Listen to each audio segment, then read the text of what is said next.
Representantes do agronegócio, de bancos e ONGs divulgaram uma carta cobrando responsabilidade do governo Bolsonaro no combate à extração ilegal de madeira da Amazônia.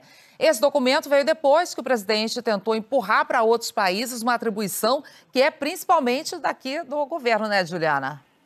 Pois é, Ana, e chamou a atenção nisso tudo o recuo do presidente Bolsonaro. Ele fez alarde, disse que divulgaria lista de países que teriam comprado madeira ilegalmente, aí desistiu, disse que não vai acusar mais nenhum país nem empresas estrangeiras. Acabou citando apenas a França.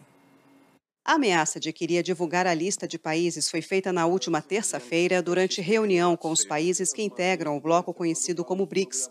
Mas a promessa não foi cumprida. Numa transmissão ontem pela internet, Bolsonaro desistiu de apresentar a lista de países que supostamente compram madeira extraída ilegalmente do Brasil.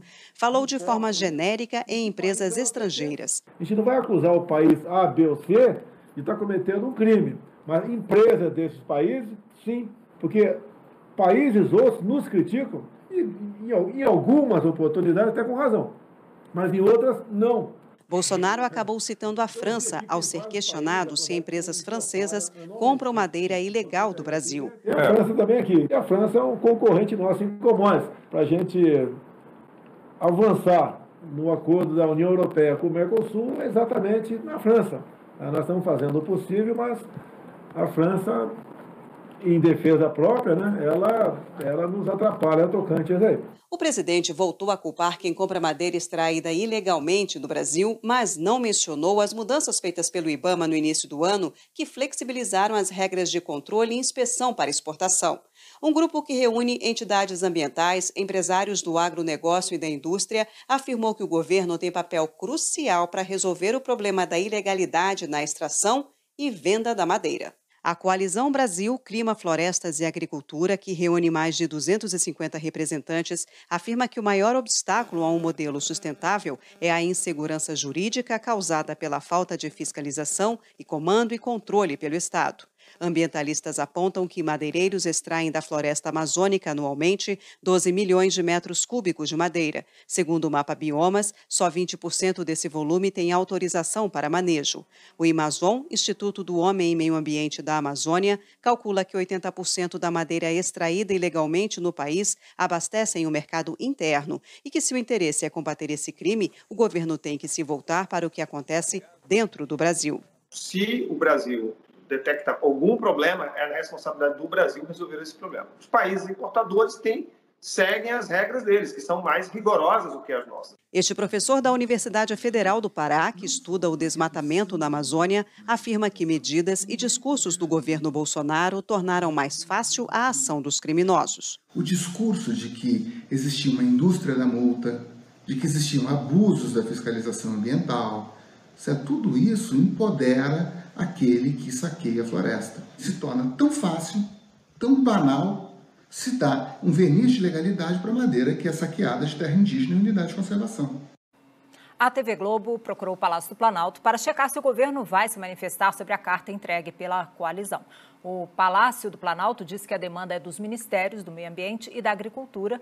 Os ministérios ainda não responderam. Nós também procuramos a Embaixada da França para falar sobre a declaração do presidente Bolsonaro, mas a chancelaria ainda não se manifestou, Ana.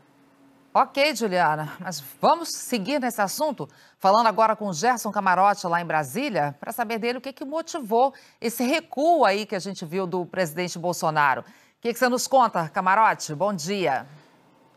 Bom dia, Ana. Bom dia a todos. Olha, Ana, o presidente Jair Bolsonaro, primeiro ele foi alertado de que não teria condições de manter o que ele tinha afirmado, ou seja, que países estavam comprando madeira ilegal. Como a gente viu, isso não existe. Ele teve que fazer uma adequação, falar que empresas de países estavam comprando. Essa é a primeira questão. Outra alerta feito internamente pelo presidente Jair Bolsonaro, muito ali impulsionado pelaquela ala ideológica para fazer aquele discurso na reunião dos BRICS, foi de que o Brasil ficaria ainda mais isolado politicamente e do ponto de vista internacional, principalmente nessa questão ambiental, que o Brasil já está numa posição de mais do que de isolamento. Ele praticamente não conversa com o mundo depois da derrota do Trump, que ainda dava algum tipo de respaldo à posição brasileira. Então, diante de tudo isso, o presidente foi obrigado a recuar, inclusive com a pressão interna do setor do agronegócio brasileiro, que ficaria muito mal com esse tipo de acusação e passando esse tipo de responsabilidade para outros. Exatamente, o presidente jogou a responsabilidade em outros países quando deveria assumir a responsabilidade pela fiscalização aqui no Brasil. Exatamente. Esse talvez, Ana, seja o ponto principal. O presidente Jair Bolsonaro, nesses dias, a gente está vendo, ao invés de fortalecer fiscalização interna, ao invés de assumir a própria responsabilidade por essa madeira extraída ilegalmente, estava repassando isso para países, ao invés de ficar de forma mais crítica e colocar a Polícia Federal justamente para correr atrás de quem está desmatando ilegalmente, quem está vendendo ilegalmente essa madeira para o exterior e para o próprio país. Então, essa é a grande questão que fica. O próprio vice-presidente Hamilton Mourão já estava numa linha de cooperação. E é essa avaliação que se faz de auxiliares próximos do presidente, buscar cooperação e não tratar dessa forma, jogar responsabilidades para os demais países. Ana. Obrigada, Camarote.